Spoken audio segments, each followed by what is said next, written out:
नमस्कार।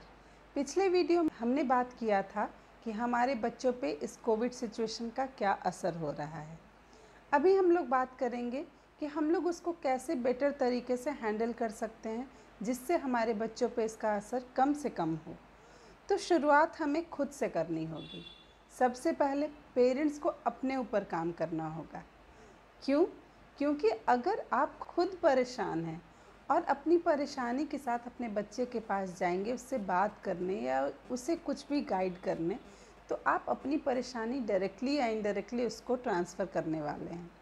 तो आप प्रॉब्लम सॉल्व नहीं करेंगे, प्रॉब्लम सॉल्व करने की बजाय क्या करेंगे और प्रॉब्लम को बढ़ा देंगे। बच्चे का जो स्ट्रेस है उसको और बढ़ा देंगे। तो सबसे पहले 2-4 चीज़ें मैं छोटे-छोटे टिप्स हैं जो आपको बताऊंगी आपके मेंटल हेल्थ के लिए, क्योंकि शुरुआत आपको अपने आप से करनी है। तो हर दिन आप कुछ ना कुछ अच्छा पढ़ें या अच्छा सुनें जो आपके स्ट्रेस को थोड़ा रिलीज़ करे, थोड़ा आप लाइट फील करें। कोशिश करें सुबह थोड़ी देर मेडिटेट करें, मेडिटेशन करें। मेरी दिन भर बेकार के जो नेगेटिव थॉट्स आते हैं उसमें से 99% थॉट्स बिना मतलब के होते हैं, बेबुनियाद होते हैं। फालतू का जो आप चिंता दिन भर करते हैं इसको आपको रोकना है ताकि आपका जो ब्रेन है वो डिक्लटर्ड रहे। आप फालतू के थॉट्स इसमें ना भरें, क्योंकि फिर आप फ्रेश माइंड से कुछ भी कर ही नहीं पाएंगे, ना अपने साथ ना अपने बच्चों के साथ। तो आप मेडिटेट करें, आप थोड़ा एक्सरसाइज करने की कोशिश करें, अपने किसी न किसी हॉबी को थोड़ा टाइम दें। अगर आपको म्यूज़िक सुनना पसंद है, सिंगिंग पसंद है या कुछ भी और हो सकता है, ताकि वो जब आप करेंगे तो उससे आपको बहुत खुशी मिलेगी। और जब वो खुशी अंदर से आती है तो वो आप रिफ्लेक्ट करते हैं, वही आप बांटते हैं। तो आप पहले अपने नेगेटिव एनर्जी को पॉजिटिव एनर्जी में चेंज करने की कोशिश करें। अब आप पूरी तरीके से तैयार हैं अपने बच्चों को गाइड करने के लिए। तो पहला हमारा प्रॉब्लम था उनकी पढ़ाई ख़राब हो गई है। तो अगर आपके बच्चे छोटे हैं, 5th 6th class 7th class तक के बच्चे हैं, तो सबसे पहले उसके लिए बहुत ज़्यादा सोचना, परेशान होना छोड़ दीजिए कि उनकी पढ़ाई ख़राब हो रही है। ध्यान आपको ये देना है कि बच्चों का इंटरेस्ट बरकरार रखना है हमें उनके लर्निंग में। उनको उनका जो सीखने का जो आर्ट है, कहीं ना कहीं से कुछ उनको सिखाते रहना है। कहीं ना कहीं से उनके जो सीखने की ललक है, भूख है, उसको नहीं ख़त्म होने देना है। उस चीज़ को बरकरार रखने की कोशिश करनी है। आप उसके साथ बैठें, उससे नई नई चीज़ों के बारे में बात करें, उसकी पढ़ाई से रिलेटेड चीज़ों के बारे में भी बात करें। आजकल बहुत तरीके हैं कि आप उसको विजुअल्स दिखा सकते हैं, उसके बारे में बात कर सकते हैं, कुछ छोटा मोटा घर पे एक्सपेरिमेंट करके उसके साथ दिखा सकते हैं, जिससे उसकी जो बोरिंग पढ़ाई है, बिल्कुल वो अकेले पड़ गया है पढ़ाई के साथ, उसमें आप उसका साथ दें।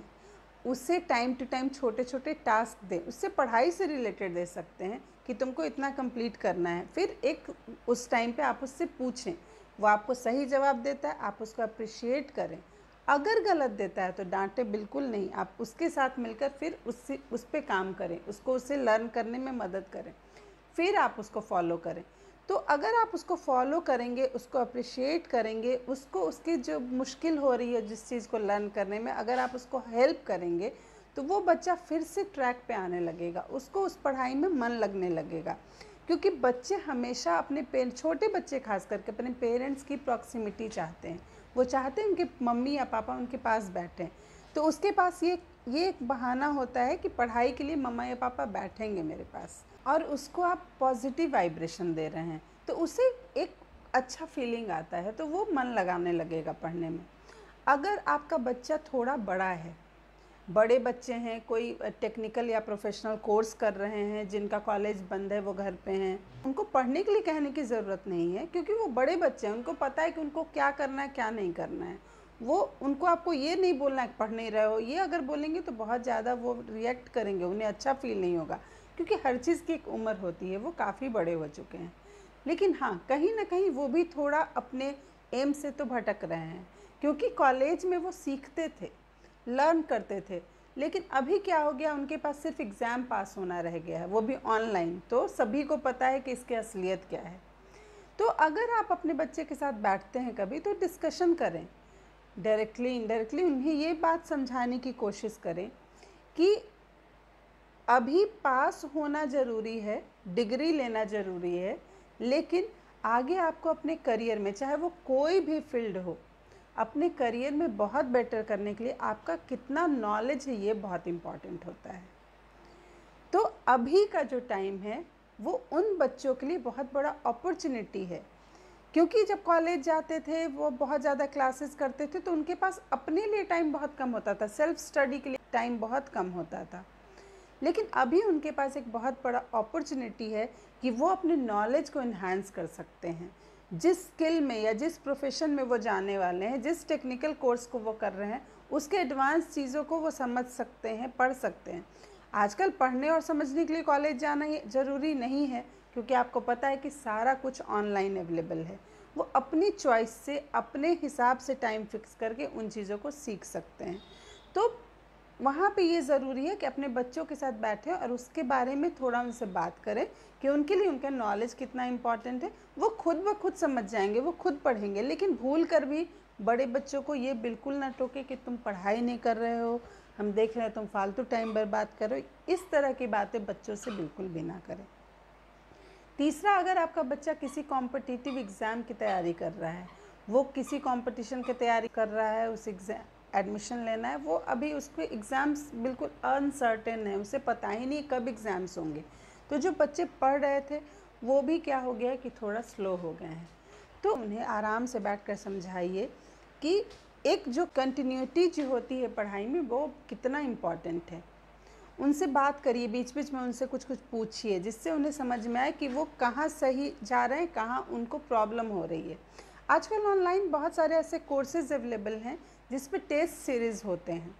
टेस्ट सीरीज़ में तुरंत आप वो सारे आंसर्स आ जाते हैं, तो बच्चा खुद इंट्रोस्पेक्ट कर सकता है कि मेरा किस एरिया में बेटर जा रहा है और कहाँ पे मुझे और ज़्यादा मेहनत की ज़रूरत है या कहाँ पे मैं लैग कर रहा हूँ।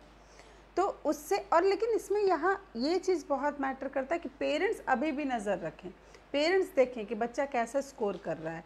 तो अगर अच्छा स्कोर कर रहा है बच्चा तो उसको आप अप्रिशिएट करें, नहीं अच्छा कर रहा है तो उसे समझाएं कि तुम इस एरिया पे काम करो, उसे फिर वहाँ पे आप जो हेल्प कर सकते हैं वो हेल्प करें, जिस तरीके से कर सकते हैं करें, बच्चे को मोटिवेट करते रहें। दूसरा, जब टेस्ट सीरीज़ होता है तो बहुत सारा होता है, ऑल इंडिया रैंकिंग भी उसमें देते हैं, तो बच्चों को अपना कंडीशन भी पता चलता रहता है कि बच्चा कहाँ पे किस लेवल पे काम कर रहा है, तो उसका वो जो एक मोटिवेशन वो बना रहता है कि मुझे किस लेवल तक काम करना है। तो बिल्कुल बच्चे को अलूफ ना होने दें, उसे इस तरीके की चीज़ों में लगा कर रखें जिससे उसका पढ़ने का एक फ़्लो जो है वो बना रहे। नेक्स्ट जो प्रॉब्लम हम लोगों ने डिस्कस किया था, बच्चों का हेल्थ एंड हाइजीन। तो फिजिकल एक्टिविटी के बारे में मैंने स्टार्टिंग में आज आप लोगों से भी बात किया कि घर पे योगा या एक्सरसाइज, कुछ ऐसे एक्टिविटीज़ ज़रूर करें। अगर आप करते हैं, आपके बच्चे उसमें इंटरेस्टेड नहीं है, छोटे बच्चे, तो आप उन्हें म्यूज़िक लगा कर डांस करवा सकते हैं। थोड़ा अगर उन्हें थोड़े बड़े हैं समझाकर थोड़ा योगा करवाने का अभ्यास उन्हें भी करवाएं, कुछ एक्सरसाइज करवाने का अभ्यास करवाएं। घर पे छोटे मोटे हाउस होल्ड्स काम में उनकी हेल्प लें। मोस्टली लोग अपने खुद का काम खुद से कर रहे हैं, मम्मी पापा काम कर रहे हैं, तो बच्चों से भी ज़रूर हेल्प लें। एक तो उनमें हैबिट आएगा कि घर में कैसे काम में हाथ बटाते हैं, एक शेयरिंग एंड केयरिंग वाला फीलिंग भी उनमें आना चाहिए। और दूसरी बात है, वो फिजिकली थोड़ा एक्टिव भी रहेंगे जिससे उनका हेल्थ भी बेटर होगा। दिन भर बैठे हुए हैं तो वो कुछ ना कुछ खाने की डिमांड करते रहते हैं। तो यहाँ पे पेरेंट्स को 2-3 चीज़ें ध्यान रखनी चाहिए। एक तो अगर वो कुछ ना कुछ डिमांड कर रहे हैं तो उनको जंक फूड के जगह पे थोड़ा हेल्दी ऑप्शंस दीजिए। हेल्दी ऑप्शंस मतलब बार बार बर्गर, पिज़्ज़ा, इस तरह की चीज़ों को अवॉइड करिए। उसको एक लिमिट में कंट्रोल करिए कि इतने दिन में तुमको 1 बार मिलेगा या 2 बार मिलेगा। अगर बार बार बच्चे मांगते हैं तो कुछ फ्रूट्स, कुछ वेजिटेबल सूप, इस तरीके की चीज़ें भी आप उनके डाइट में ऐड कर सकते हैं। नेक्स्ट चीज़ है, अगर वो बहुत अच्छी अच्छी चीज़ों का डिमांड करते हैं तो उन्हें बोलिए कि आप थक गए हैं बनाते बनाते, उनको अपने साथ लाइए। उनको बोलिए कि चलो तुम खुद भी सीखो, देखो तुम्हारा फेवरेट चीज़ कैसे बनता है। तो बच्चे को भी साथ में किचन में लेकर जाइए, उससे कुछ हेल्प लीजिए, उसको सिखाइए रेसिपी, तो उसको थोड़ा नई चीज़ों को सीखने में मज़ा भी आएगा, थोड़ा वो फिजिकली भी थोड़ा थकेगा, कुछ ना कुछ चीज़ में उसको दिन भर इन्वॉल्व रखिए। आप कुछ भी कर रहे हो उसको इन्वॉल्व रखिए, बाहर से ये ले आओ, बाहर वो ले आओ, कुछ ना कुछ उससे काम करवाइए। आप पेरेंट्स से स्मार्ट पेरेंट्स बनिए, कुछ ना कुछ उसको एक्टिविटीज़ कराइए जिससे वो फिजिकली थोड़ा टायर्ड हो। नेक्स्ट है, आप लोग खुद एक रूटीन में आइए। जब हर एक फैमिली में कुछ रूल्स होना बहुत इम्पॉर्टेंट है, और जब सिचुएशन सही ना हो तो वो रूल्स और ज़्यादा होना इम्पॉर्टेंट है। लेकिन रूल्स कैसे होने चाहिए? सिंपल, क्लियर इंस्ट्रक्शंस के साथ, जिसको फॉलो कर सकते हैं आराम से। और वो रूल सबसे पहले पेरेंट्स पे लागू होने चाहिए। पेरेंट्स को खुद पहले इम्प्लीमेंट करना होगा। अगर पेरेंट्स इम्प्लीमेंट करेंगे तो बच्चे भी इम्प्लीमेंट करेंगे, अगर पेरेंट्स नहीं इम्प्लीमेंट करेंगे तो बच्चे बिल्कुल भी इम्प्लीमेंट नहीं करेंगे। दूसरा, इस रूल्स के साथ सबको फेयर रहना पड़ेगा। अगर किसी ने रूल ब्रेक किया तो उसे कुछ ना कुछ, उससे उसकी पसंद की चीज़ ले ली जाएगी, या कुछ ना कुछ उसे जो देने वाले थे उसको रोक लिया जाएगा। कुछ ना कुछ होगा जो सब पे लागू होगा इक्वली। अब जब आपने कुछ रूल्स बनाए हैं तो उसमें hygiene and health care related भी कुछ रूल्स बना सकते हैं। जैसे हर किसी को इतने बजे सो जाना है, हर किसी को सोने से 1 घंटे पहले या 2 घंटे पहले अपना फ़ोन रख देना है, सुबह इतने बजे तक उठ जाना है, इतनी देर एक्सरसाइज करना है, हर दिन इस टाइम तक हम लोगों को सबको नहा लेना है। तो इससे क्या होता है कि एक जो बेसिक चीज़ें हैं हमारे लाइफ की, जो अभी बहुत डिस्टर्ब चल रही हैं क्योंकि हम लोग घर पे ही हैं सारे दिन, तो वो चीज़ें अपने आप सब कुछ सही होने लगती हैं। बच्चे भी सही करने लगते हैं, लेकिन पेरेंट्स को पहले सही होना पड़ेगा, तभी बच्चे सही होंगे। इस बात का ध्यान रखिएगा।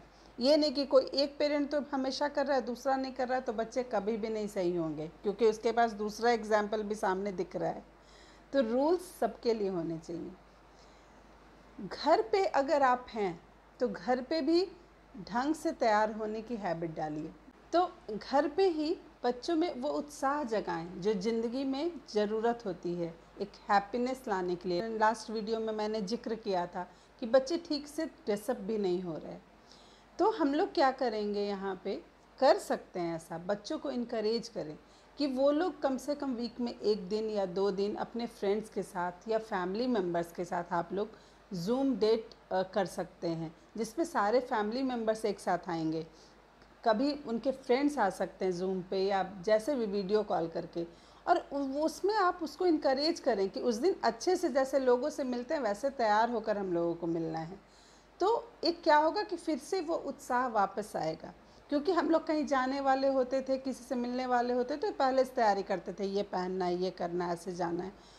उन्हीं चीज़ों को ठीक जैसे पहले हम लोग फॉलो करते थे, प्लीज़ अभी भी फॉलो कीजिए और बच्चों से करवाइए, ताकि वो जो जीवन में जो एक उत्साह होता है वो कहीं ख़त्म ना हो, वो बना रहे। तो उससे क्या होगा कि हमारा उत्साह बना रहेगा, हमारे बच्चों का भी उत्साह बना रहेगा, और बच्चे भी अच्छा फील करेंगे, उन्हें खुशी महसूस होगी।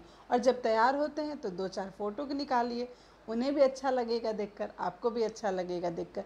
तो जीवन में निरस्ता को मत आने दीजिए, इसको रोकिए, इसको कंट्रोल कीजिए। नेक्स्ट चीज़ थी बच्चों की नींद की परेशानी। जो हमने लास्ट टाइम जो बात किया हाइजीन एंड हेल्थ में, उसमें काफ़ी चीज़ें कवर हो गई। आप देखिए, जब आप बच्चे को दिन भर फिजिकली कुछ ना कुछ चीज़ों में भी लगाएंगे तो क्या होगा कि बच्चे फिजिकली थोड़ा थकेंगे, उनका थोड़ा बैटरी डिस्चार्ज होगा, उनकी बॉडी जो है वो खुद ब खुद नींद की डिमांड उसकी होने लगेगी। दूसरा, अगर आपने फ़ोन को सोने के टाइम से 1 घंटे या 2 घंटे पहले रख दिया, टीवी भी ऑफ हो गया सोने से 1 घंटे या 2 घंटे पहले, तो जो वो ब्लू लाइट डिस्टर्ब करती है स्क्रीन की हमारे नींद को, वो चीज़ भी नहीं डिस्टर्ब करेगी। और तीसरा सबसे इम्पॉर्टेंट चीज़ है, जब घर में हम लोग पॉजिटिव इन्वायरमेंट रखेंगे, जो हम लोगों ने लास्ट टाइम भी बात किया कि हम लोग ही सिर्फ स्ट्रेस में नहीं हैं, हम लोग ही सिर्फ डर में नहीं जी रहे हैं, हमारे बच्चे भी डर रहे हैं।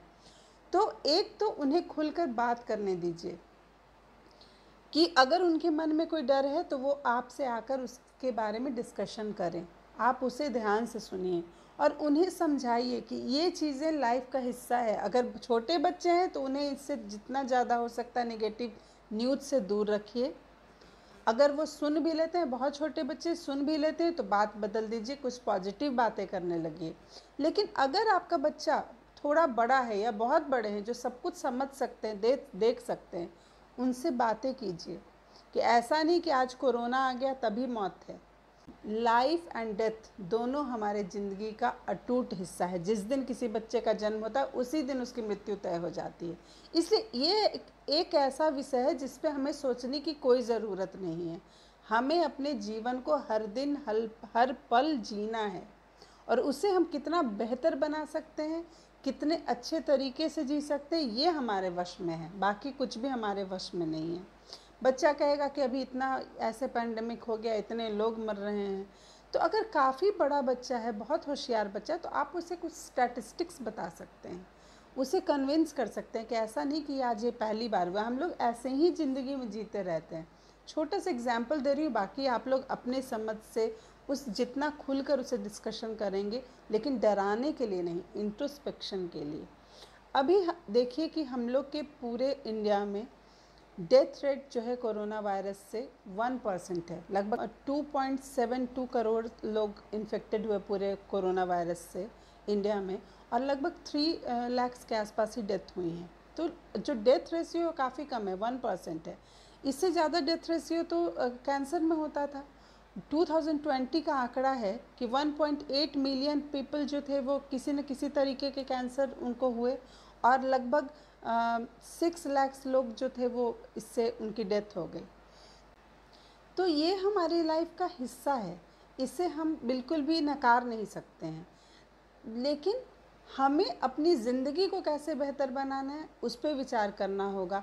जीवन को अच्छे तरीके से जीना हमारे हाथ में है, पॉजिटिव थिंकिंग हमारे हाथ में है, अपने घर का जो माहौल है, हैप्पीनेस जो हमारे अंदर का है, वो हमारे हाथ में है।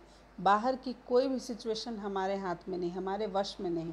तो जो हमारे वश में है उस पर हम तो काम कर ही सकते हैं। तो प्लीज़ आप अपना ख्याल रखिए और अपने बच्चों का ख्याल रखिए। आपको कुछ भी लगता है कि कुछ भी, मैंने काफ़ी चीज़ें हैं जो मुझसे इस वीडियो में छूट गई, हालांकि ये वीडियो काफ़ी लंबा हो गया है, फिर भी अगर आपको लगता है कि मुझे इस बारे में बात करना चाहिए था, तो प्लीज़ मुझे आप कमेंट करके ज़रूर बताएं। अगर आपको मेरा वीडियो अच्छा लगा तो प्लीज़ लाइक करें, और इसी तरीके के और वीडियोज़ के लिए प्लीज़ मेरे चैनल को सब्सक्राइब करें। Thank you so much.